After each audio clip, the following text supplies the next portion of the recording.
Do Jornal Público, este é o Soundbite, Ruben Martins. E neste Soundbite, a opacidade nas doações aos partidos políticos. Viva Ana Sá Lopes. Viva Ruben. E viva Helena Pereira. Olá, viva. Um parceiro da Comissão de Acesso aos Documentos Administrativos, a CADA, fez a entidade de contas e financiamentos políticos ter deixado de partilhar, de disponibilizar a identidade dos doadores dos partidos políticos. Vamos ouvir a resposta sobre isto do socialista Pedro Delgado Alves. De que os financiamentos dos partidos e das campanhas devem ser públicos, o Partido Socialista dará entrada, já na próxima semana, de um projeto de lei que, de forma muito clara e muito simples, é uma pequenina alteração à lei do financiamento dos partidos, em que denota que os donativos recebidos devem ser públicos e acessíveis. Ana Sá Lopes, o PS propõe uma alteração à lei para garantir que as doações são públicas. Em primeiro lugar, que sentido fazia que elas não fossem públicas, não é? Quando os políticos defendem tanto a transparência e tudo mais, e agora íamos passar para voltar atrás e voltar aos tempos da opacidade? Isto é inacreditável, a sério, este processo é inacreditável. Um processo meramente administrativo, decidido por administrativos, ou seja, não são administrativos, são membros, alguns eleitos pela Assembleia da República. Não faz sentido absolutamente nenhum como é que tomam uma posição destas, sabendo que é contrária ao espírito da lei. É contrária. Esta lei foi feita para que se soubesse quem é que dava dinheiro aos partidos. Era uma lei que teve sempre opositores, e agora, por causa das reclamações do Chega, que não quer saber, o Chega enche a boca contra a corrupção, e depois é o primeiro a vir reclamar de que se saiba quem é que lhes dá dinheiro e quem é que financia o partido. É muito engraçado. É muito engraçado, que é mais uma das contradições daquele partido, das falsidades com que anda na praça pública. Mas não faz sentido nenhum, acho que o PS tem toda a razão, Pedro Delgado Alves expôs bem o problema, se a lei atual não funciona, tem que se mudar a lei, porque o espírito da lei, criada há não sei quantos anos, foi exatamente a transparência, portanto, a transparência do financiamento da atividade partidária e das campanhas. Não lembra ao diabo, é assim. Bem, enfim, estamos a viver os tempos de Donald Trump, não é? Portanto, todos os dias acontece qualquer coisa que não lembra ao diabo. Felizmente, em Portugal não acontece tão grave como as coisas que Donald Trump diz e faz. Mas ainda bem que eu acho que isto se vai resolver muito rapidamente. Acho que esta proposta do PS vai ter de certeza o acolhimento do PSD. Não me parece que seja de outra maneira. Tenho dúvidas, Ana. Então? Tem, depois da entrevista do Hugo Soares ao Expresso no último fim de semana, na última sexta-feira, em que ele defende que existe um voyeurismo que é alimentado pelas leis que existem e que ninguém tem que saber os carros que tem, nem a casa onde vive. Eu tenho dúvidas, por acaso estou muito curiosa para ver como é que o PSD se vai posicionar agora com esta proposta do PS. Apesar de tudo, são coisas diferentes. Eu percebo, e espero não estar a ser ingênua, percebo o que estás a dizer, e li essa entrevista do Hugo Soares, que muito me surpreendeu também. Mas a verdade é que isto trata-se de financiamento dos partidos e das campanhas. Uhum. Apesar de tudo, não são os bens de cada político, não é a declaração de interesses, não é a marca do carro, nem o lugar de morada. Eu percebo o que dizes, mas eu acho que se o PSD fosse pelas ideias, que são ideias do Hugo Soares, mas são ideias particulares do Hugo Soares, são as suas ideias pessoais, é a sua opinião pessoal, acho que voltaríamos, era um regresso ao passado em que os financiamentos para os partidos vinham malas de dinheiro de Macau, como aliás numa entrevista não há muito tempo, Manuel Magalhães e Silva me dizia que todos os partidos viveram nos primeiros anos de democracia à conta das malas de dinheiro que vinham de Macau, menos o PCP.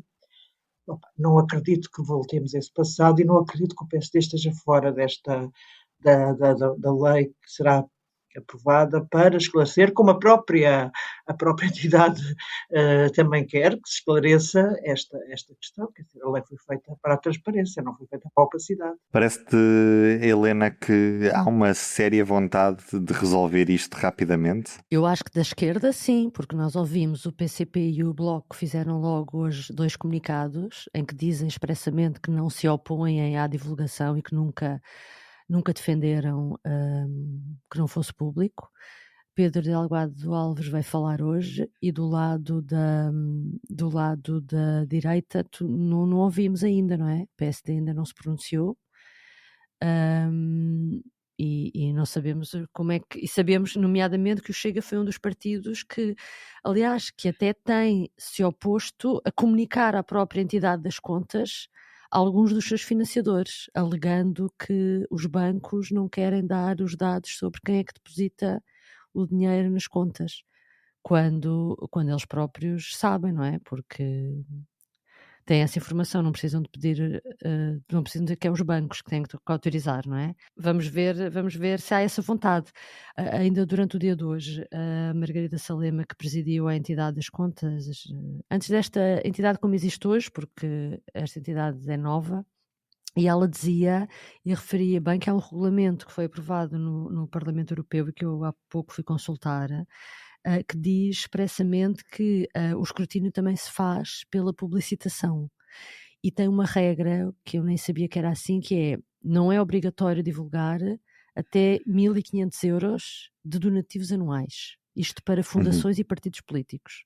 Entre 1.500 e 3.000 euros, se a pessoa só puser, pode não ser divulgado publicamente. Tudo o que seja mais que 3.000 euros anuais, e se nós virmos 3.000 euros anuais não é muito, não pode ser de modo algum proibida a sua publicitação e é obrigatoriamente do conhecimento público. Eu não sei qual é que vai ser a regra que o PS agora vai propor, mas se calhar há de ser algo próximo daquilo que já é o que existe na generalidade da Europa, portanto pode ser algo parecido com isto. Eu acho é que numa altura em que há vontade de alguns partidos realmente de tapar ou ocultar estas coisas, este debate vai ser interessante porque pode ainda tornar muito mais claras as coisas.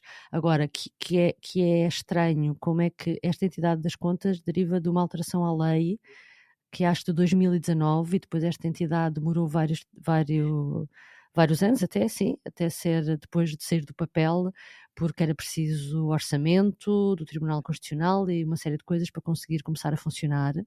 E aquilo que se vê é que esta acaba por ser mais opaca, esta nova entidade, do que existia antes.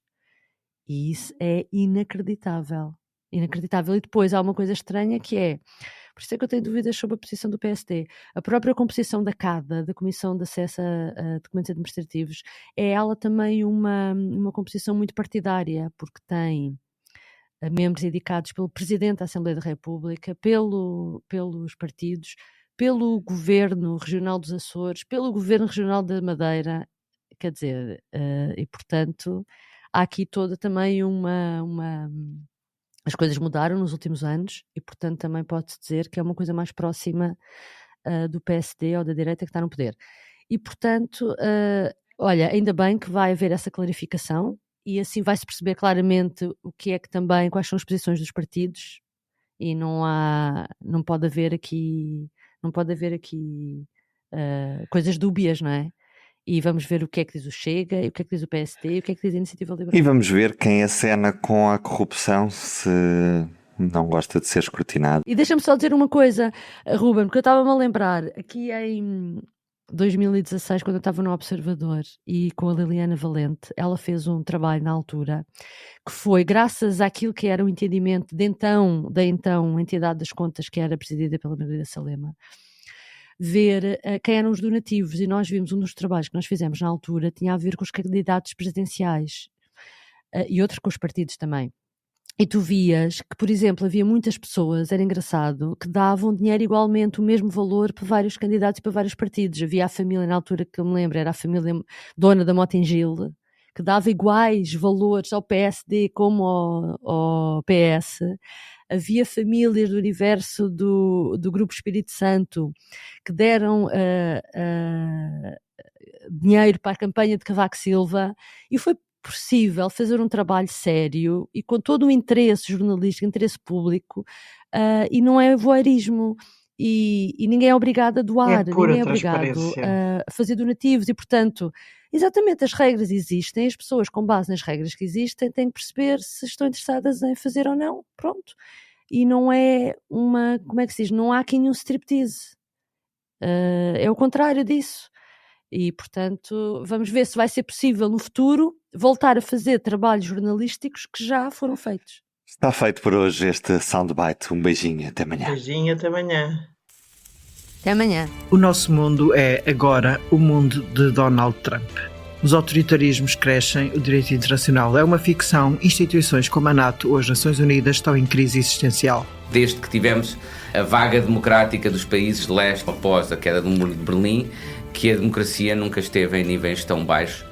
A esquerda e a social-democracia recuam para mínimos. No novo tempo, as mulheres livres do mundo ocidental sujeitam-se cada vez mais cedo à ditadura da beleza, impensável em gerações anteriores. Quando nós falamos da opressão da beleza, estamos a falar concretamente da indústria farmacêutica, da indústria de cosméticos, da indústria da saúde também, com as dietas e os suplementos e tudo isso. As redes sociais amplificaram tudo. Sempre ligados, estamos cada vez mais desligados uns dos outros, sem companhia para o fim do mundo. Eu não sou contra a sensação de fim do mundo. A comida parece que sabe melhor, a libido aumenta. Que Fazer Quando Tudo Arde é um podcast sobre os tempos que correm, com Ana Sá Lopes. Estreia segunda-feira, no Público. O Público fica no ouvido.